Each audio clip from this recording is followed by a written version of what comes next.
तो दोस्तों आज की इस वीडियो में हम बात करने वाले हैं मे, माइट और मस्ट के बारे में। क्योंकि मे, माइट और मस्ट इनको लेकर बहुत सारे बच्चों को कन्फ्यूज़न होता है और वो सोचते हैं कि आखिर हम इनका यूज़ कैसे करते हैं, क्योंकि कहीं पर इनका यूज़ कुछ होता है और कहीं पर इनका कुछ अलग ही सेंस निकलता है। तो आज की वीडियो में हम मे, माइट और मस्ट से रिलेटेड जितने भी आपके मॉडल वर्ब में स्ट्रक्चर्स बनते हैं उन सभी को देखने वाले हैं, जैसे कि may be, may have to, may have been, इस तरह ही माइट के साथ और मस्ट के साथ। तो चलिए वीडियो को लास्ट तक देखिएगा और आपका डाउट बिल्कुल आज क्लियर हो जाएगा। तो चलिए देखते हैं। तो दोस्तों चलिए आगे देखते हैं।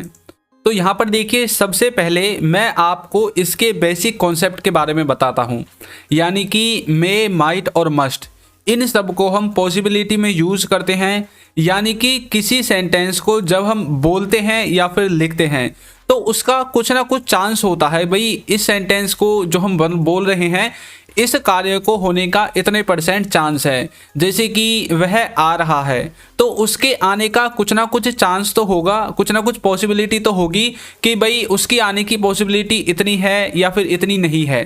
तो उसी तरह से जो ये मे, माइट और मस्ट है इन सब की अपनी अपनी रेंज होती है।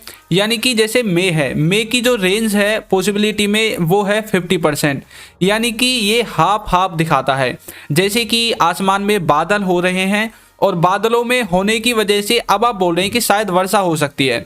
तो वर्षा जरूरी नहीं है कि वर्षा बादल हो तभी हो, कई बार वर्षा धूप में भी हो जाती है। कई बार आप देखते हो ना, धूप भी निकलती है और बारिश भी होती रहती है। अब यहाँ पर जो मे है, मे आपका 50-50% होगा, हो भी सकता है नहीं भी हो सकता है कोई काम। और जो माइट है इसका जो रेंज है वो है 20 से 30%, यानी कि इसकी पॉसिबिलिटी 20 से 30% ही रहेगी। और उसके बाद जो मस्ट है इसकी जो रेंज है वो है 100%, यानी कि पक्का या फिर आवश्यक, आप बोलते हो ना, मतलब पक्का ये काम होना चाहिए, हो सकता है। तो जो आप कॉन्फिडेंस से बोलते हो उसमें आपको मस्ट का यूज़ करना पड़ेगा। तो यहाँ पर मैंने आपको इन सब की रेंज बता दी है। अब ये ज़रूरी नहीं है कि मैंने 50% लिख दिया तो ये 51 या 52 या 55 नहीं हो सकता, या फिर ये 45 नहीं हो सकता। ये 2-4 ऊपर नीचे होते रहते हैं। ये सब आपके ऊपर डिपेंड करता है कि आप अपने सेंटेंस को किस तरह से बोलते हैं, क्योंकि आपको वहाँ पर कोई फिल इन द ब्लैंक्स तो भरने नहीं है कि भाई मे में कितने % पॉसिबिलिटी है, नहीं। आपको अपनी स्पोकन इंग्लिश में यूज़ करना है। तो यदि कम पॉसिबिलिटी है तो माइट का यूज़ करना है, यदि आपको बीच की सी पॉसिबिलिटी लगती है तो मे का यूज़ करना है, और 100% लगती है तो मस्ट का यूज़ करना है। तो चलिए अब आगे बढ़ते हैं। इसमें देखिए मे, माइट और मस्ट इन सब के बारे में मैं आपको एक चीज़ और बताऊंगा। यहाँ पर मैंने एक सेंटेंस लिखा हुआ है, ही मे कम। अब मैंने इसके आगे हिंदी लिखी हुई है, शायद वह आएगा। ही मे कम, शायद वह आएगा। अब उसके बाद देखिए मैंने क्या लिखा हुआ है, ही माइट कम, शायद ही वह आएगा। और नेक्स्ट है ही मस्ट कम, वह पक्का आएगा। अभी मैंने आपको बताया था, यहाँ पर मैंने आपको पॉसिबिलिटी वाला जो कॉन्सेप्ट है वो बिल्कुल क्लियर कर दिया है। शायद वह आएगा मतलब पॉसिबिलिटी बीच की सी है, शायद ही आएगा यानी कि उसका कोई चांस नहीं है आने का, तो इसकी पॉसिबिलिटी सबसे कम हो गई है। और मस्ट की वह पक्का आएगा, यानी कि हम 100% बोल रहे हैं कि भाई वह पक्का आएगा। अब यहाँ पर ये सेंस कहाँ से आया, आएगा। यहाँ पर हमने विल का यूज़ तो किया ही नहीं, क्योंकि विल के यूज में ही जो है फ्यूचर वाले सेंटेंस को हम बनाते हैं। फ्यूचर में हम विल का यूज तो करते हैं। अब इसको समझने के लिए आपको वीडियो को लास्ट तक देखना है, आपको समझ में आ जाएगा कि ये आएगा, सकता, ये कैसे कैसे आते हैं मे और माइट और मस्ट के साथ। तो चलिए देखते हैं। अब यहाँ पर देखिए मैंने आपको बताया था जो मे है इसकी पॉसिबिलिटी 50% है, माइट की 20 से 30% है, और जो मस्ट है इसकी है 100%, यानी कि पक्के तौर पर बात कहता है, इसलिए इसकी 100% हमने कर दी है। अब देखिए नेक्स्ट, अब हम देखेंगे मे, माइट और मस्ट इसके साथ बी का यूज। जब हम मे be, might be, must be in सब का यूज करते हैं तो इनका क्या सेंस निकलता है। यहाँ पर देखिए इसका सेंस निकलेगा रहा होगा, यानी कि कोई चीज हो रही होगी प्रेजेंट में, या फिर कोई सब्जेक्ट कुछ चीज को कर रहा होगा उस वाले सेंस में। इसमें मैं आपको पैसिव में नहीं बताऊंगा, एक्टिव में ही बताऊंगा। आप देखिए कैसे, ही मे बी कमिंग, वह आ रहा होगा। ही मे बी कमिंग, वह आ रहा होगा। अब नेक्स्ट देखिए, ही वुड बी कमिंग, और एक है ही शुड बी कमिंग। अब ये दोनों आपके क्या हैं, ये दोनों है हाई, यानी कि ये दोनों आपकी हाई पॉसिबिलिटी दिखाएंगे। यानी कि ये जो मे है, इस मे से हाई पॉसिबिलिटी है वुड की। और जो शुड है, इसमें तो हम राय देते हैं कि भाई वह उसे आ रहा होना चाहिए, ही शुड बी कमिंग, इस तरह से। ही वुड बी कमिंग, वह आ रहा होगा। ही वुड बी कमिंग का मतलब भी होता है हिंदी में वह आ रहा होगा, और ही मे बी कमिंग का मतलब भी है वह शायद आ रहा होगा। अब यहाँ पर जो मे है, इसकी पॉसिबिलिटी इन दोनों से जो है कम दिखा रखी है यहाँ पर। वैसे शुड को हम इसमें कंसीडर नहीं करेंगे, ये सिर्फ मैंने आपको समझाने के लिए लिया है। लेकिन जो ये वुड है, इसके स्थान पर हमने मे का यूज कर दिया। अब यहाँ पर हमें एक चीज समझ में आती है कि हम किसी भी मॉडल वर्ब के स्थान पर मे, माइट और मस्ट का यूज कर सकते हैं उसकी पॉसिबिलिटी को कम और ज़्यादा करने के लिए। ये बात आपको समझ में आ गई। यदि कम करनी है तो हमें मे, माइट और मस्ट में से किसी एक का यूज करना पड़ेगा। अब देखिए नेक्स्ट, यदि अभी तक आपने हमारी बुक को बाय नहीं किया है तो डिस्क्रिप्शन में लिंक है, वहां से जाकर आप उसे डाउनलोड कर सकते हैं। तो चलिए देखते हैं। अब हम देखते हैं मे, माइट और मस्ट के साथ यदि हम हैव टू का यूज करेंगे तो इसका क्या सेंस निकलेगा। तो देखिए यहाँ पर मैंने एक सेंटेंस लिखा है, he will have to go.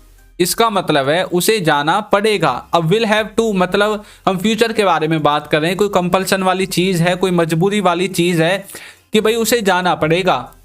He will have to go, इस तरह से। लेकिन अब देखिए मैंने यहाँ पर लिख दिया he may have to go, he might have to go और he must have to go. अब ये तीनों आपको क्या चीज दिखाते हैं? मैंने इन तीनों को यूज कर दिया विल के स्थान पर। ही विल को मैंने हटाकर यहाँ पर ही मे, ही माइट, ही मस्ट कर दिया। मैंने अभी आपको बताया था आप मे, माइट और मस्ट इनका यूज किसी के भी साथ कर सकते हैं उसकी पॉसिबिलिटी को कम और ज़्यादा करने के लिए। तो he will have to go, उसे जाना पड़ेगा। He may have to go, sense वही है उसे जाना पड़ेगा, लेकिन पॉसिबिलिटी कम कर दी गई है। जैसे कि शायद उसे जाना पड़ेगा। He might have to go, शायद ही उसे जाना पड़ेगा। He must have to go, उसे पक्का जाना पड़ेगा, मतलब पक्का उसे जाना ही पड़ेगा। इस तरह का भाव इसमें निकलता है। किसी बच्चे ने मुझसे पूछा था, मैंने एक सेंटेंस बनाया था he should have to go, उसे जाना ही चाहिए, इस तरह से। अब उसने बोला था सर हम इसके स्थान पर मस्ट का यूज कर सकते हैं, तो मस्ट का यूज कर सकते हैं क्योंकि मे, माइट और मस्ट ये सब के सब आपके किसी के भी साथ यूज हो जाएंगे पूरे मॉडल वर्ब में, जितने भी मॉडल वर्ब में सब के साथ, उसकी पॉसिबिलिटी को कम और हाई करने के लिए। लेकिन मे के अपने कुछ अलग यूज भी हैं, माइट के कुछ अपने अलग यूज भी हैं और मस्ट के कुछ अपने अलग यूज भी हैं। यदि आप उनके बारे में जानना चाहते हैं तो आप मुझे कमेंट बॉक्स में बता सकते हैं, मैं उनके ऊपर भी एक सेपरेट वीडियो आप सबके लिए बना दूंगा। तो चलिए देखते हैं। अब यहाँ पर देखिए ये जो मे है ये विल के स्थान पर मैंने यूज किया है, तो ये विल तो अपनी पूरी पॉसिबिलिटी दिखाएगा जितनी उसकी है। लेकिन यदि विल के अलावा हमें इस सेंटेंस को थोड़ी सी कम पॉसिबिलिटी में बोलना है, यानी कि आधा आधा कर देना है चांस को, तो 50% मे के लिए लगा दिया, माइट के लिए 20-30% और मस्ट के लिए 100%।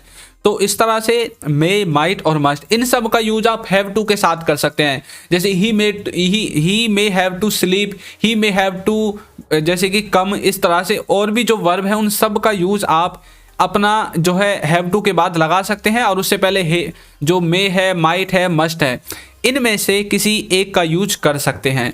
तो आपको समझ में आ गया होगा। अब नेक्स्ट देखिए, यहाँ पर मैंने कुछ लिखा हुआ है शुड, वुड, कुड और कैन। एक के बाद मैंने लिखा हुआ है बी, एक के बाद लिखा हुआ है हैव और एक के बाद थर्ड नंबर पर लिखा हुआ है हैव टू और सबसे लास्ट में लिखा हुआ है हैव बीन। अब इन सब का क्या मतलब है?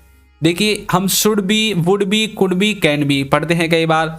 Should have, would have, could have, can have, इनको भी पढ़ते हैं।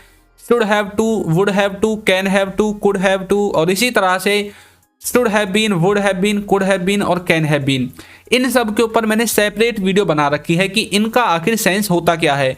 यदि आपको इनके बारे में नहीं पता है तो आप हमारे चैनल पर जाइए, मॉडल वर्ब वाली प्लेलिस्ट में जाइए, वहां पर सब की वीडियो डिटेल से आपको मिल जाएगी।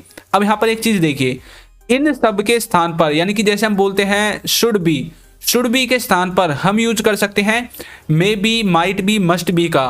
Would be, would have to, इन सब के स्थान पर हम मे, माइट और मस्ट इन तीनों में से किसी का भी यूज कर सकते हैं।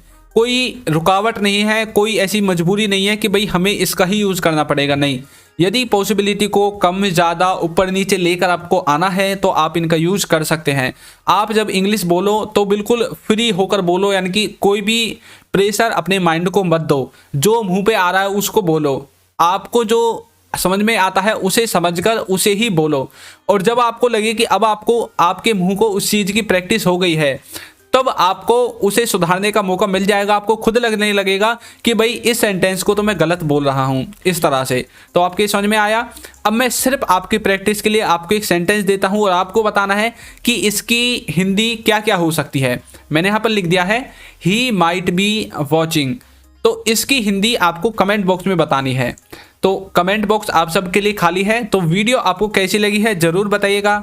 और यदि आपका कोई और डाउट है तो उसे भी आप हमें बता सकते हैं। चैनल पर नए हैं तो चैनल को सब्सक्राइब कर दीजिए, वीडियो को लाइक कर दीजिए और एक अच्छा सा कमेंट करना बिल्कुल ना भूलें। Thank you.